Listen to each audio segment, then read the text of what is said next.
दुनिया में आप नहीं झेल पाएंगे वहां। सोचिए बेचारी उस घर में चली जाती है जिस घर में उसकी सास कहती है पराये घर से आई है, और माँ पहले से पाल के रखती है ये कह के कि दूसरे घर जाएगी। कौन है उसका घर? समझ में आ गया कि नहीं आ गया? लड़की सब, अगर आपको सास अगर ये बात कहे कि आप पराये घर से आई हैं, समझ में आ गया कि नहीं, आपका घर नहीं, तो आप ये बात जरूर कहिएगा।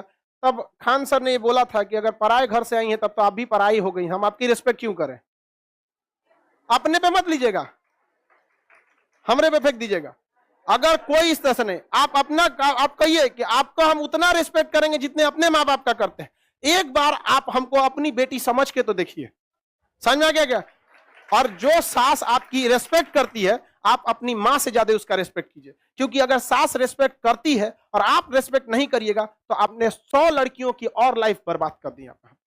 ये गलत बात है। एक लड़की ने क्या कहा था, बूढ़े होने पर माँ बाप जो होते हैं, काफी देखिए, लड़का अपने आप को साबित करना चाहता है, लड़की अपने आप को साबित, दोनों में थोड़ी कमियां रहती हैं, इसको अंडरस्टैंडिंग होनी चाहिए। लेकिन समस्या क्या है, लड़कियों को एजुकेशन तो मिल जाता है बट सोशल एजुकेशन इनको नहीं मिल पाता। आप समाज में घुल मिल के नहीं रहती हैं। आप समाज का वो चेहरा देखिए जो समाज आपको दिखाता है, लेकिन समाज का वो चेहरा आप नहीं देखिए जो समाज आपसे छुपाता है। क्योंकि कोई भी आता है प्रोफेशनली तो आपके सामने अच्छा ट्रीट करता है, लेकिन लड़कों ने उस समाज को भी देख रखा है जो दिखता है, और उसे भी देख रखा है जो इसे नहीं दिखता है, क्योंकि इनके साथ छल कपट समाज में हमेशा रहते हैं। तो ये समझदार हो चुके रहते हैं समाज के हिसाब से। आप नहीं ढली है समाज के हिसाब से। लड़कों से कोई मुस्कुरा के बात करेगा, अच्छा से कर देगा, समझ जाएगा झूठ बोल रहा है यहाँ पर। और लड़की लोग से 2-4 को बढ़िया बात कर देगा, इसको लगा बाप रे बाप अवतार लिया ही, मेरे लिए इससे अच्छा कोई है ये नहीं है। समझ में आ गया कि नहीं? इस सब चीज को समझना चाहिए। एक लड़की ने कहा था कि बूढ़े माँ बाप जो होते हैं उनको घर से लोग निकाल देते हैं। अगर माँ बाप के पालने की जिम्मेदारी बेटे से लेकर बेटियों को दे दी जाएगी तो कोई भी वृद्ध आश्रम नहीं रहे, कोई भी वृद्ध आश्रम नहीं दिए। तो इस पे एक लड़के ने बोला था कि अगर हर लड़की अपने सास ससुर को ही अपना माँ बाप समझ जाए तो पूरी दुनिया से वृद्ध आश्रम खत्म हो जाए। समझ में?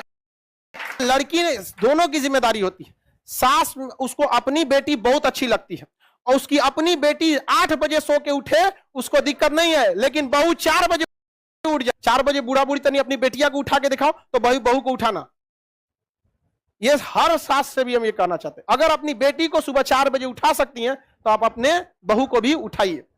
और अगर बेटी 10 बजे तक सो सकती है तो बहू को भी अधिकार है, क्योंकि बहू तो मेहमान बन के आई है, उसकी तो और इज्जत होनी चाहिए। समझ में आ गया कि नहीं आ गया?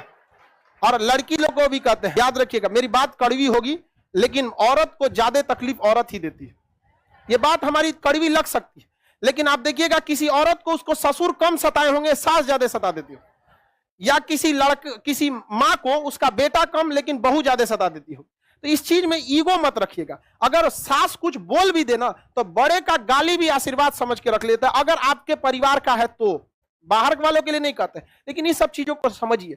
ये बहुत बड़ी विडंबना है। हम सरकार को भी एक बार कहना चाहते थे कि इतने देश में है, इतनी लड़कियों की शादी कम उम्र में कम से कम एक स्कूल का सिलेबस होना चाहिए, जिसमें कम ज्यादा नहीं 1 महीने का ही सिलेबस होना चाहिए, जिसमें लड़कियों को यह सिखाया जाए कि सास ससुर के साथ किस तरह से बिहेव करना चाहिए। अगर इस तरह से बिहेवियर आ गया कि नहीं ससुरा पागले कैटेगरी का है तो उसको कैसे हैंडल करना चाहिए। हमरा कोनो पागलों को दे दो ना, हम आराम से हैंडल कर देंगे। रीजन क्या? इतना ना ठोकर खाए हैं कि हमारे पैरों से अब ठोकरों को डर लगता है कि उखाड़ के फेंक देगा ये।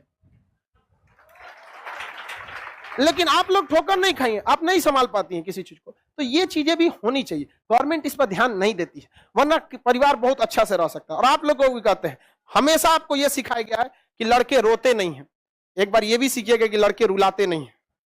समझ में आए ना? यहाँ पे लड़के तो लड़कों को रुलाने का भी अधिकार नहीं है। और लड़की लोग को भी एक चीज कहेंगे, आप लोग के अंदर लड़कों को एक चीज कभी पसंद नहीं है, मुंह फुलाकर बैठ जाना।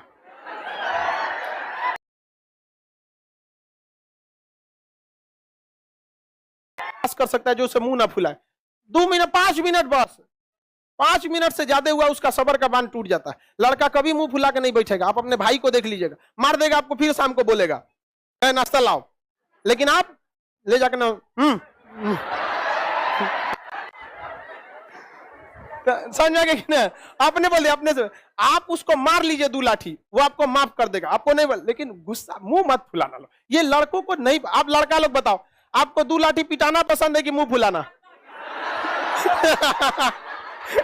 ये कह रहा 5 लाठी।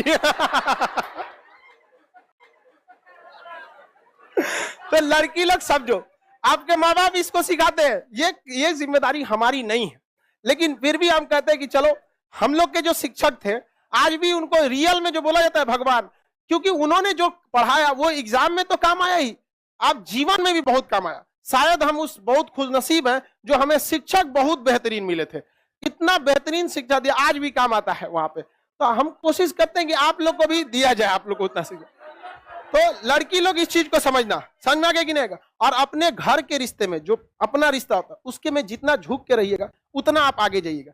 जैसे सपोज कीजिए कि हम किसी क्लास में 1 घंटा लेट आ गए, तो हम अकड़ जाएंगे, हमारा क्लास है, क्या हो गया, लेट हो सकते हैं, आपके मन में थोड़ा खराब लगे। जिस दिन हम 1 घंटा लेट आए, अगर आपसे विनम्र कर दे कि आपसे हम क्षमा चाहते हैं, एक घंटा लेट हो गया, क्या आप हमसे गुस्सा होइएगा?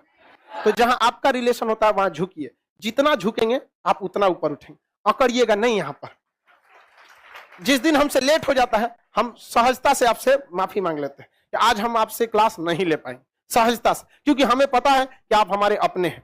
जिस दिन हम अकड़ने लगेंगे, आप ये समझ जाइएगा कि हम आपको अपना मानना छोड़ दिए। डिसिप्लिन अलग चीज है कि गलती करिएगा तो डांटना पड़ेगा, वो एक डिसिप्लिनरी चीज होती है, वो जरूरी होती है। समझिए, ये माँ बाप की जिम्मेदारी होती है, लेकिन गवर्नमेंट को भी सोचना चाहिए कि लड़कियां हैं, देश का हिस्सा है, इनका तो आगे बढ़ जाएंगे। समझा कि गुस्सा होगी ना किसी से, आप 5 मिनट के लिए बस मुंह फुला लेना। किसी से इतना ही नाराज हुई है कि उसको आपकी कमी का एहसास हो, इतना नाराज मत होइए कि आपके बगैर जीना सीख ले।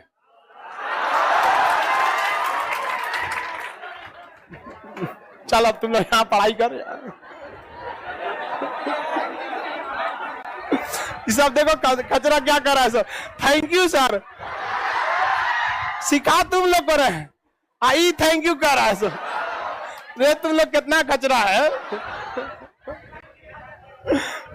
एक लड़की करिए सर, दिन भर क्लास ली जाए।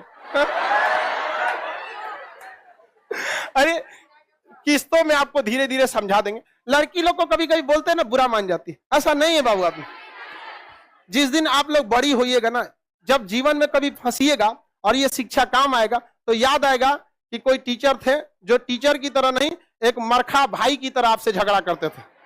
समझ में आया कि नहीं? लेकिन हमारा यही कोशिश रहता है कि आप कभी भी जाइए, जहां रहिए खुश रहिए। आप लोग जीवन में किताबी नॉलेज बहुत ज्यादा काम नहीं आएगा, एग्जाम के बाद आपका व्यवहारिक नॉलेज काम है।